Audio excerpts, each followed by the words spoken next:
All right, we are on 14B, right at the bottom. I think. Yeah, 5 lines from the bottom. So we're in the middle of discussing this idea of having differences of opinion in a community, and whether one can follow one's own approach, opinion, tradition, whatever, or if one has to make a single community with a single practice. So Tashma, here's another piece of evidence. Rabbi Yochanan ben Nuri. How should we teach this rule, right? The question of the dispute between Beis Hillel and Beis Shammai in these particular cases, where one opinion says to that the co-wives are forbidden, and the other says they're mandatory. So you have to choose, right? That's a good Beis Shammai. If we follow Beis Shammai, if we instruct people to do like Beis Shammai, have Vlad Mamzer Gibur Beis Hillel, then according to the Hillelites, then the child will be the product of a forbidden union and be a mamzer, right? Because only according to Beis Shammai is it mandatory. Beis Shammai says no, this is an erva, this is prohibited. Nasa Gibur Beis Hillel, but if we follow Beis Hillel, have Vlad Pagum Gibur Beis Shammai, then okay, so the child won't be a mamzer, but the child will still be, invalid in some way. So, for example, if the co-wife then goes and marries a Kohen, rather somebody else, not the brother-in-law, but marries a Kohen, and then a Kohen who marries and has a child with someone who is forbidden to him, the child is called a halal. It's a non-Kohen. Right. So true, it's not going to be it's not as serious as going the other way, right? As of marrying someone who you're forbidden to because of a close relationship. But still, there's a problem with this person, with this child's yichus, if you will, with this child's parentage, such that the child is, if the child married a Kohen, then those children would be non-Kohanim. And actually, the Kohen himself would become would be invalidated as a Kohen. So there's consequences there too. Okay, so why don't we say, you know what? So it's like we're not sure if this person should marry the Yavam or not. So you know what? We have it out. We can do chalitza, right? Chalitza is a way for someone who's obligated in Yibum to get out of Yibum, and there's no consequence if you do a chalitza that's meaningless. Like, so what? What happens? So you spit in your shoe like that. There's no consequences there. So they were still discussing this, but it got late, right? In other words, apparently some event intervened, like they couldn't come to a conclusion before they had to break up the party, okay, in this discussion.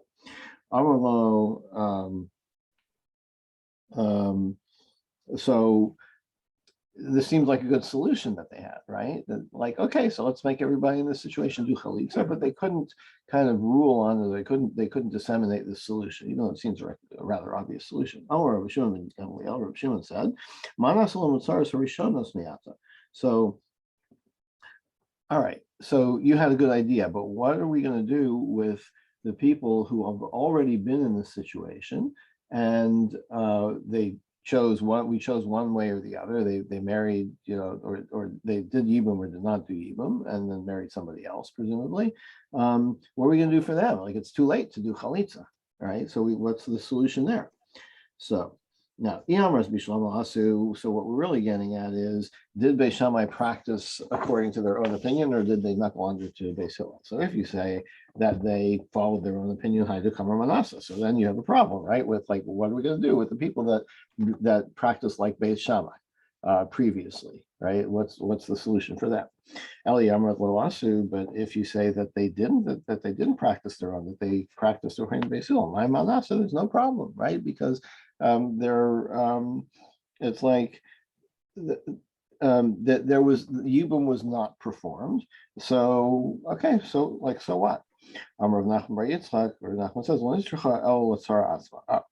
the what he was Rabbi Shimon ben Gamliel was talking about the co-wife herself, right? Not the previous cases. This is what he meant to say by what are we going to do? Hanach Saros to Beis Hillel, those co-wives in Beis Hillel who remarried without chalitza, right? Who followed Beis Hillel's advice and like you don't need to do yibum, you can't even do yibum, so they went and married somebody else. Shammai hechinavilu. What are so that's fine according to Beis Hillel, but what about Beis Shammai? How are they going to regard such a person, okay, who already married somebody else? Lichutzu, should they do chalitza now? Mimasei gavrayu. So it's like, you've already got a happy marriage, right, to somebody else outside of this whole Yava problem because you were told, according to Beis Hillel, no problem, you don't need to do Yibum, right? So you go marry, go marry, go marry Moshe, right? But now this all comes out again, and the rabbis tell you, you know what? Your marriage to Moshe, we're not so happy with that. You should go do chalitza with Yosef, right? With the guy with your original Yavam. So Moshe's not going to be so happy about this. He's going to start looking at his wife like damaged goods or something. Okay, and if you say, so what? You got to do what you got to do. There's a principle. It's kind of a meta halachic principle. And this is a verse that we read every time the Torah goes back into the Ark. Its ways are pleasant, all of its pathways are peace, right? So anything that leads to discord, especially marital discord, is not a valid route to follow. So that's why they were kind of stumped as what to do.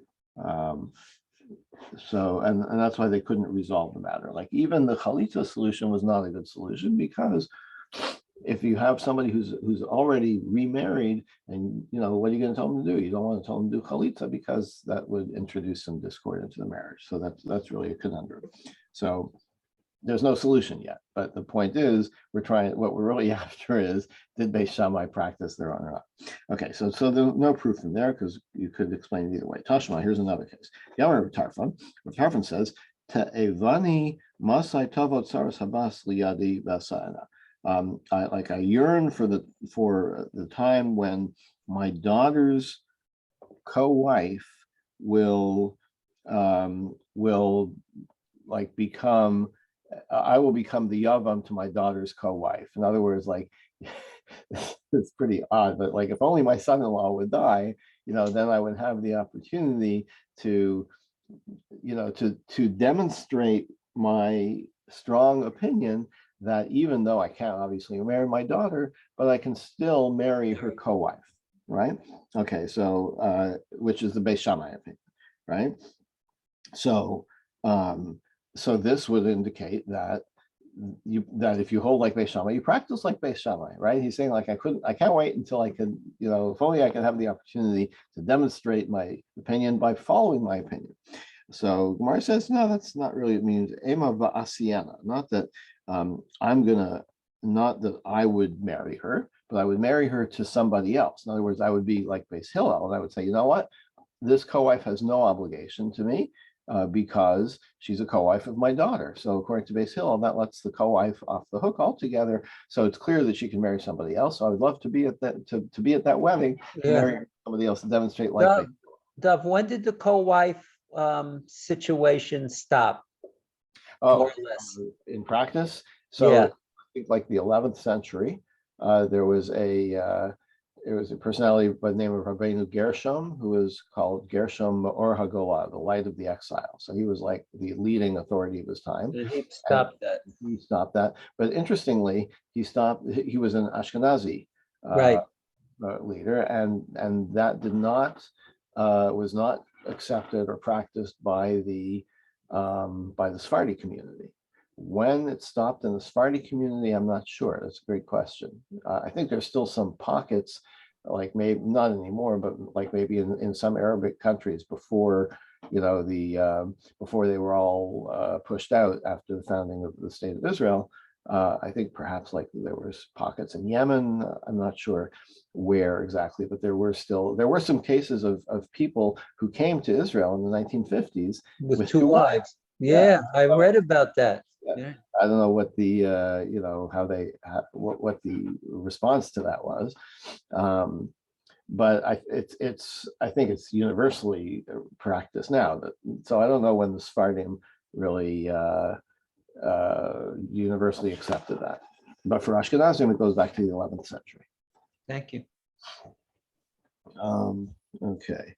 So just finishing up this Rabbi Tarfon thing, Vaha te'evani kamar, but wait, that's not what he said. He said, I yearn for this time. It sounds like he's yearning for something new, something that for some reason Gemara seems that indicates um, um,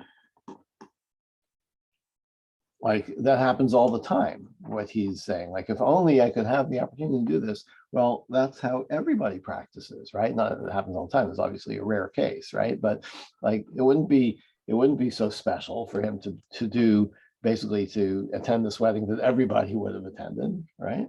So like, what's he talking about? So our answer is Lapuki min Rabbi Yochanan ben Nuri. No, there is a counter opinion. Rabbi Yochanan ben Nuri, who we saw before, he said, you know what, she should do chalitza, right? So to avoid the problem altogether. So Rabbi Tarfon is saying, no, I want to show that really we practice like Beis Hillel, and we don't have to take Beis Shammai's opinion into account. Tashma, here's another one. Masim B'Vitel Shoron Gamliel, the daughter of Rabbi Gamliel, Shahen Haisen Nasuel Abba Achiv Umeis Blabani. She was married to Rabbi Gamliel's brother, whose name was Abba, and Abba died with no children, right? So her brother-in-law is Rabbi Gamliel, but she's also Rabbi Gamliel's daughter, right? So obviously he can't do yibum with her, right? The Yibum Rabbi Gamliel Sarasa, but there was a co-wife, and Rabbi Gamliel took her as a yavam, right? So that follows the opinion of Beis Shammai that you are obligated to marry the yavam, the co-wife of your close relative. But Yisbara, Mara says, well, wait a minute, think about it. Rabbi Gamliel until Beis Shammai. You want to say that Rabbi Gamliel was a Shammaiite, right?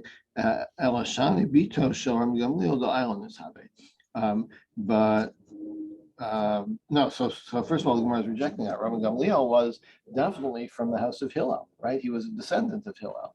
So what? Don't tell me that Rabbi Gamliel married this co-wife because he held like Beis Shammai.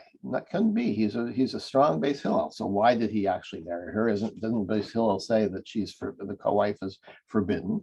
But Rabbi Gamliel, the island is there's an exception when the close relative is infertile, right? Then Beis Hillel agreed that does not cancel the yibum obligation, right?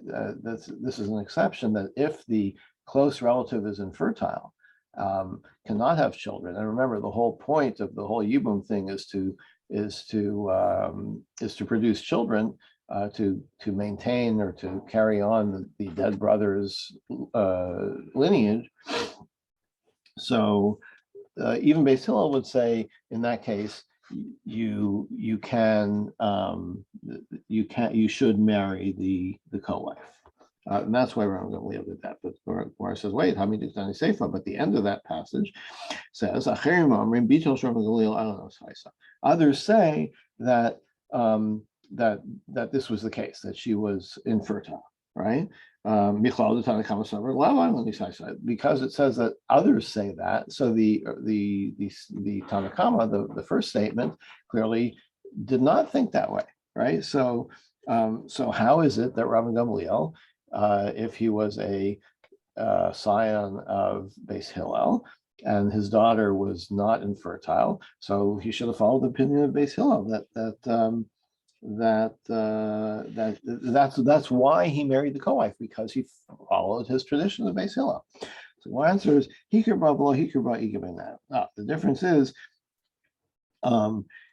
did the exception could only apply if possibly only applies if the deceased husband, if he knew before his death that the wife was infertile, right? So there's a dispute. In that case, some say that Beis Hillel would say, yes, marry the co-wife, and others would say, no, don't marry the co-wife. So that's what Rabbi Gamliel was, that was the difference in opinion, whether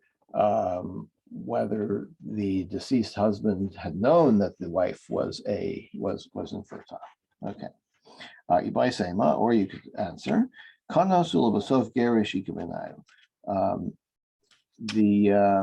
it could be that the marriage to the co-wife took place after the divorce of the original wife. So Rabbi Gamliel's daughter married this guy, and married his brother actually, and then they divorced, and then he married a co-wife. So in that case, there would be a dispute over whether Yibum still applies. You might say, or you could say Yesh Tanai Bavia Ikabinau. Or maybe there was some kind of condition in the marriage saying like, I'm going to marry you if I inherit your father's estate or something, and then the condition never got fulfilled because he died first, right? So then the question is, was the marriage valid or not? So some would say the marriage is valid, some would say marriage is not valid, and that's why Rabbi Gamliel chose a side, and that's why he married the co-wife, contrary to what would ordinarily have been allowed by Beis Hillel, but here, because this marriage was in doubt or was nullified, therefore he could marry the co-wife because the marriage to his daughter was nullified retroactively. Okay, Masiv Mar Misharshia. So Rabbi Shashia asked, Masir Rabbi Akiva, Shalikin Esrog Bechad B'Shvat. Rabbi Akiva picked an Esrog on the first day of Shvat. What's special about the first day of Shvat? You may recall that there's a dispute between Beis Shammai and Beis Hillel as to when is the new year for trees, right? So we all know it's Tu B'Shvat, the 15th of Shvat, but actually that is Beis Hillel's opinion. Beis Shammai's opinion is that the new year for trees is on the 1st of Shvat. What's the difference? If there are certain cases in which you have to know how old is this tree, right? For a fruit tree, the first 3 years, you're not allowed to eat its fruit. So when you pick this esrog, it's at the end. If it's at the end of the 3rd year, then it's forbidden. But if it's at the beginning of the 4th year, that's a different story, right? So Rabbi Akiva picked this estrog, v'nog b'shnei isuri, and he gave 2 tithes on it. So now, here the Gemara is discussing the difference between, is this the 2nd year of the cycle or the 3rd year of the cycle, right? In the cycle of tithes, in the 1st, 2nd, 4th, and 5th years, you give maser ani, right? You give a tithe to the poor. And in the 3rd and 6th year, you give a tithe to maser sheni, which is what you take up to Jerusalem and consume yourself. Okay, so what happens to this esrog that you're not sure, is it a 2nd year or a 3rd year? So Rabbi Akiva said, you know what, I'm going to give a 10th to the poor, and I'm going to take a 10th to Jerusalem to consume myself, okay, to make sure that I fulfill both the opinions of both Beis Hillel and Beis Shammai. So we see asu. So here we see that Rabbi Akiva practiced we rule like Beis Hillel, so there's no significance to the 1st of Shvat, right? So you pick something on the 1st of Shvat, it's at the end of the previous year, right? So, and yet Rabbi Akiva practiced both. So doesn't this indicate that the Beis Shammai followers actually acted on their opinion? So my answer is Rabbi Akiva Gemari istapik. No, Rabbi Akiva was unsure. So this is really weird. Like Rabbi Akiva definitely followed Beis Hillel, but he was unsure. Now, who was it that said the 1st of Shvat, and who was it that said the 15th of Shvat? I can't remember. Right? It may have been Beis Hillel said the 1st of Shvat. It may be Beis Hillel said the 15th of Shvat. So he was actually practicing like Beis Hillel. He was just unsure what they said about the rule, and that's why he gave both tithes. Okay, that's a little bit of a strange, right? You can just see Rabbi Akiva, who is like this great sage who knew everything. It's like, I can't remember now, you know? Yeah, that doesn't seem right. Maybe this was early in his career, you know, Yeah. before he became, you know, before he knew everything. Okay, Masiv Marzutra. Marzutra asked, Masiv Yolda Kalaso Shel Shammai Azaken Upiches Esamaziva.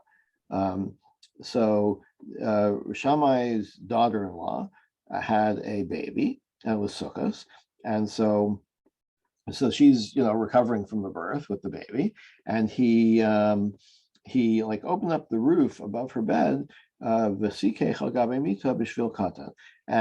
he placed tzach on top of it. In other words, he made a sukkah over her bed for the purpose of having the baby be in the sukkah, right?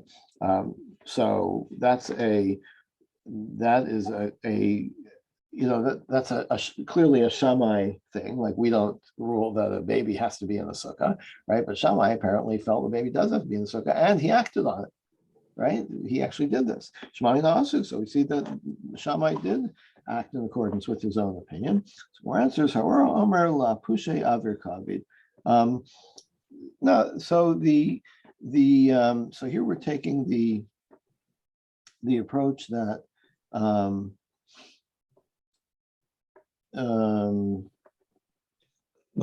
if you saw this going on, you think, oh, he's just doing renovations on his house, right?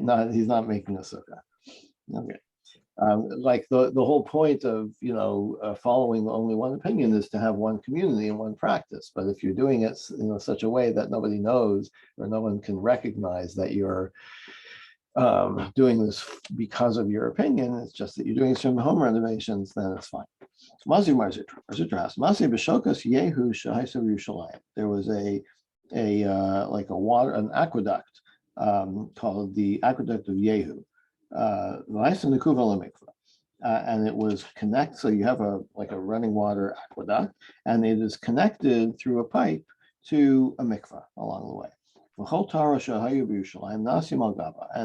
And like everybody used that mikvah.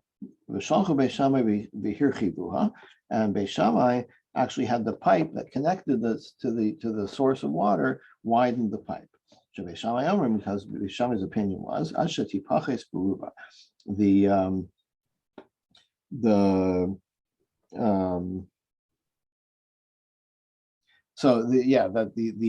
so we, you know, as we've discussed before with the mikvah, as long as there's any connection between the mikvah that you're going into and the larger body of water, which is enough water, like we've said before, right? If you have a bathtub as your mikvah and you put drawn water in there, as long as it's connected to a valid mikvah through a pipe or whatever, then it's fine. But Beis Shammai's opinion was no, a small pipe is not enough. It has to be it has to be really connected, right?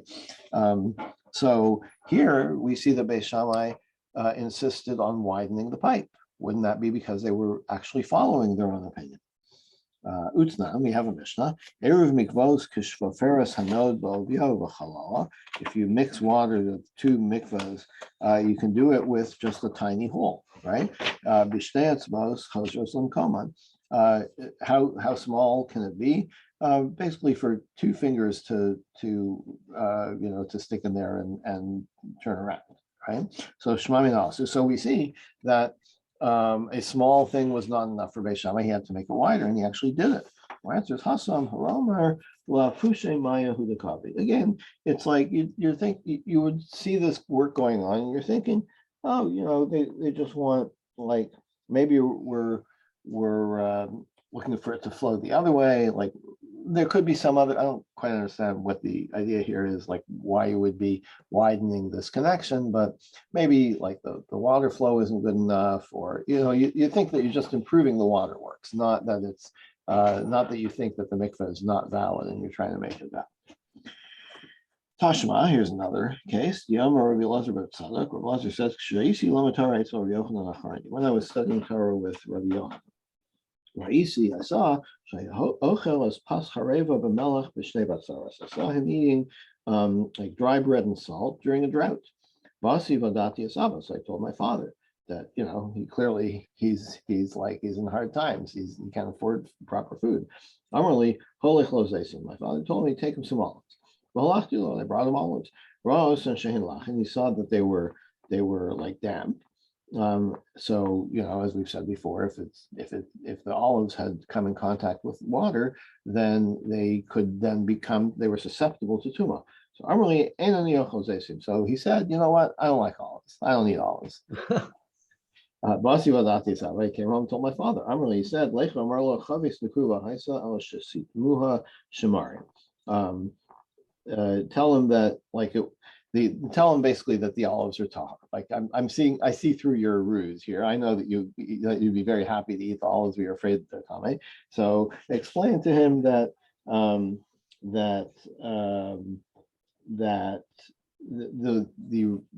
basically that the olives are tahar.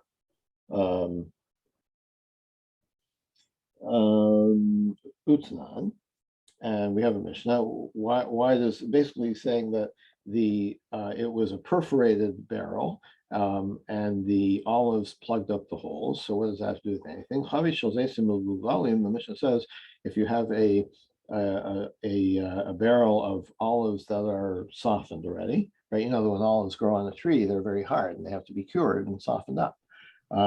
So Beis Shammai Omrim Ein Tzricha L'Nakev. Beis Shammai says it doesn't have to be perforated because the liquid that oozes out of the olives naturally, that doesn't count as olive oil, and so it's not making the olives wet, and it's not considered liquid that's coming into contact with the olives. Okay, so the fact that these olives were damp doesn't necessarily indicate that they had been contacted by liquid that makes them susceptible to tuma. It could be just like the oozing out of the olives in the barrel that Beis Shammai says that doesn't count. Beis Hillel says no, you do have to let it drain out. But they agree that if there were holes in the barrel but they were plugged by the sediment, then it's tahar. The Alpha Bisha Talmid Shammai, even though this Reb Tzadok was from the house of Shammai, he practiced like Beis Hillel. Okay, so so if you want to say that they hang on a second. If you want to say that Beis Shammai did practice like Beis Hillel, so that's why we're telling the story to show that he followed the ruling of Beis Hillel. But if you say that nobody from Beis Shammai practiced like Shammai, my Revuse. So what are you telling the story about Rav Tzadok, right? It's like, of course not. Of course he followed Beis Hillel. Everybody followed Beis Hillel. So this does show. The Gemara doesn't have an answer to that. So this does show that Beis Shammai did practice in accordance with their own opinions. Tashma, here's another proof, even though we've apparently proven the point already, but here's another story. Shalos Rabbi Yeshua, Saras Basma. They asked Rabbi Yeshua, what do you do in this case where you have the co-wife of a close relative in Yibum? So do you do the Yibum? Let me said Machlokas B'Shamay Silo. So arguments, right? Malacha Kedivri. So they asked him, so who do we follow? Amalami said, why are you putting me in this tight spot? Like, why are you making me answer this question? You've got these two giants of Talmud, and they have different opinions. So why are you like making me decide? You're putting me in the middle of this big argument between Shammai and Hillel. I'm afraid that that I could get my head crushed here. In other words, this is such a consequential decision, and whichever way I rule, somebody is going to be unhappy. People who have been in this situation, I'm afraid of them. But I'll tell you a story. What actually happened with two prominent families in Jerusalem. Mishpachas beis Tzivoim ben Achmai, Mishpachas beis Kofai ben Mekoshesh. The names of the families were Tzivoim and Kofai. Shehem B'nai Tsaros, and they are the descendants of just such a union, right? Of co-wives that had to, of a close relative, and they did Yibum anyway. And you know what? Their status in the community was not affected. They actually had descendants who were the Kohen Gadol, right? And they served in the temple. Okay, so in other words, it was fine. To allow this or to require this yibum to take place. So Yamos Mishlam also, so if you want to say that they Beis Shammai practice according to their own opinion, that's why he was afraid, right? Eliyamas Loas, but if you say that they did not practice their own opinion, but they followed the Beis Hillel, my comment was what was he afraid of? Like everybody would have said that. There's no big decision to be made here. When he made assume. And even if they did, if Beis Shammai did act according to their own opinion, why would he be afraid? We've seen before already that if you follow Beis Shammai improperly, the consequences are not mamzer. The consequences of the child will be, the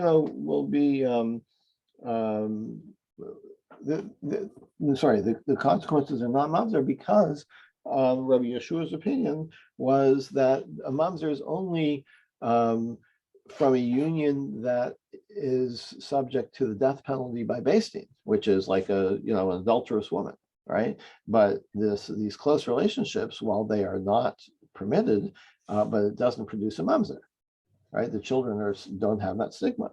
So, like, why are you afraid of the children of these unions? Their status is not really affected. They don't become mamzers. Their status is the same as before. What are you so afraid of? So the answer is nay, did not make mamzer lohavi. Okay, so they wouldn't become a mamzer. Pagu miuhava. It's still, impugning their yichus. And as we saw before, that child would be invalid as a Kohen, right? Because he's from a forbidden union. And how do I know that, by the way, that the Kohen that invalidates a Kohen? Because we know that's the case about a widow, right? That a widow cannot marry a Kohen Gadol. And Ma'al Manash Eni Surah Noeg Bakol B'na Pagum. So nobody else has a problem marrying a widow. Anybody can marry a widow except the Kohen Gadol, right? So Zosha Isura Shava Bakol. So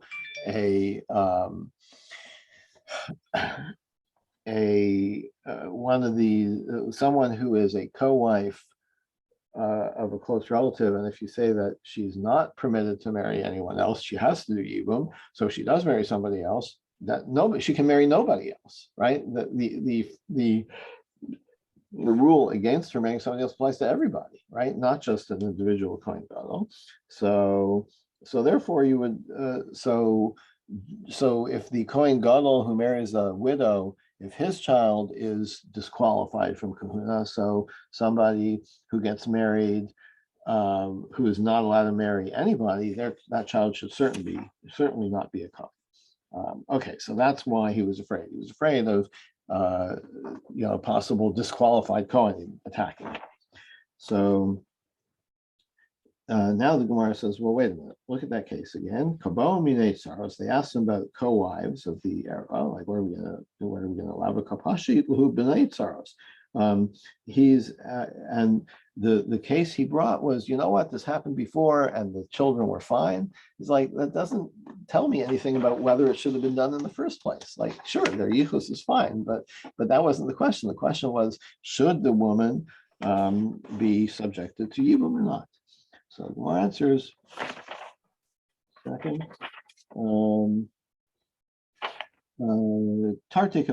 So actually they were asking two questions. Saros, so you're asking two questions. First of all, what should these women do? And secondly, if they do get married to somebody else, then what's the status of the children according to Beis Hillel? According to Beis Shammai, can Beis Shammaites marry the children of this union? Minus Camino, what's the difference? So we're trying to answer a similar question about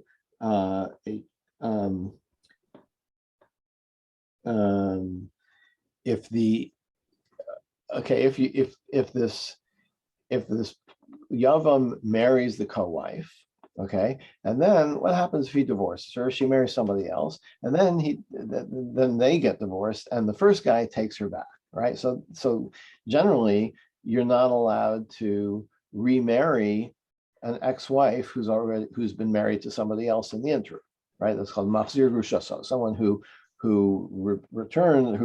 retakes his. Wait 1 second.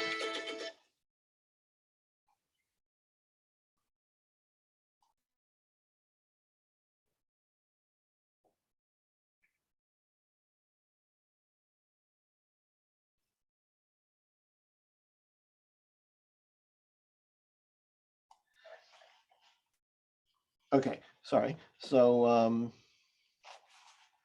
yeah, so if you have this case, so if the original marriage was not valid, right, then not a problem, right? Uh, so me coming in kal v'chomer. So in that case, do you say this? Do you use this logic?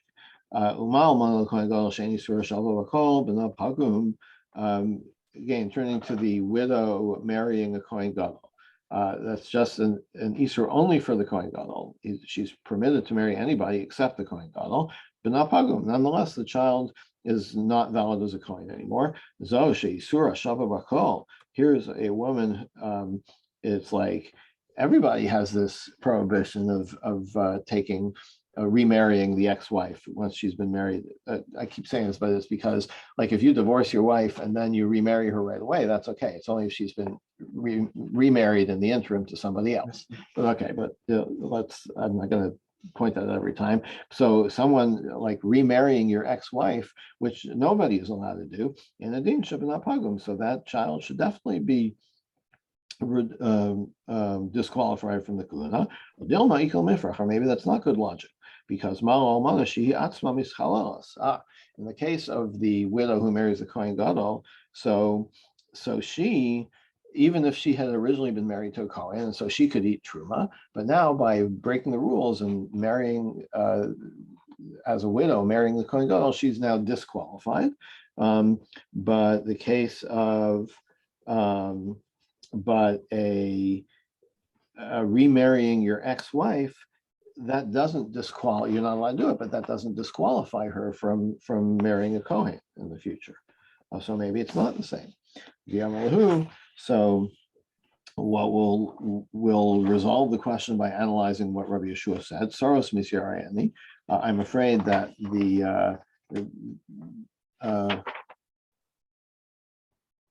Soros misyarayani. I'm afraid of the tsaros b'nei tsaros and animei lechem. Oh, I'm afraid of the.